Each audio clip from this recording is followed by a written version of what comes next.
दोस्तों, ये कहानी है सोइचिरो होंडा की, जिनका नाम आज पूरी दुनिया जानती है। लेकिन उनकी जिंदगी का सफर इतना आसान नहीं था। शुरुआत में होंडा सिर्फ एक मैकेनिक थे, जिनके पास न तो बड़ी डिग्री थी और न ही ढेर सारे पैसे। वो अपने छोटे से वर्कशॉप में इंजन और मशीनरी से खेलते रहते थे। लेकिन उनका सपना था एक ऐसी कंपनी बनाना जो दुनिया भर में जानी जाए। लेकिन दोस्तों, सपनों की राह हमेशा सीधी नहीं होती। होंडा ने सबसे पहले टोयोटा के लिए पिस्टन रिंग बनाने का कॉन्ट्रैक्ट लिया।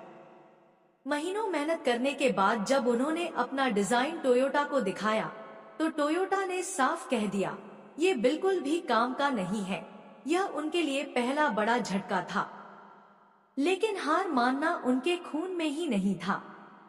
उन्होंने फिर से पढ़ाई की, इंजीनियरिंग की बारीकियां सीखी और दोबारा डिजाइन तैयार किया। इस बार टोयोटा ने उसे स्वीकार कर लिया। सब कुछ ठीक ही चल रहा था कि द्वितीय विश्व युद्ध छिड़ गया और बमबारी में उनका पूरा फैक्ट्री जलकर खाक हो गया। सोचिए दोस्तों, जिसने अपनी पूरी मेहनत से बिजनेस खड़ा किया हो और वो एक रात में खत्म हो जाए, कितना बड़ा झटका होगा।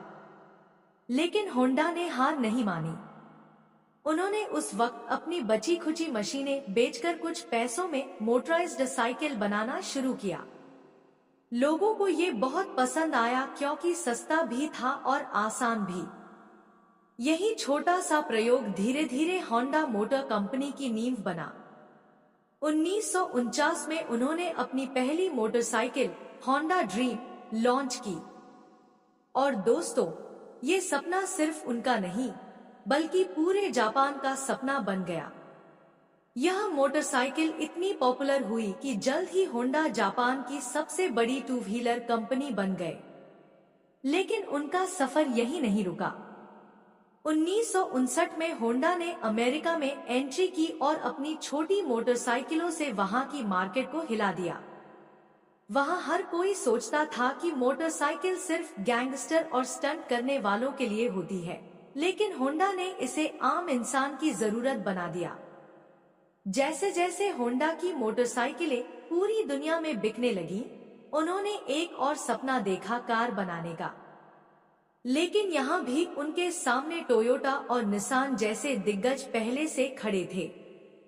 सबको लगता था कि होंडा कार इंडस्ट्री में कभी टिक नहीं पाएंगे।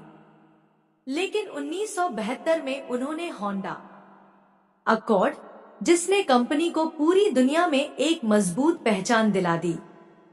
आज होंडा सिर्फ मोटरसाइकिल या कार बनाने वाली कंपनी नहीं है, बल्कि F1 रेसिंग, जेट प्लेन और रोबोटिक्स में भी उनका नाम सबसे आगे है।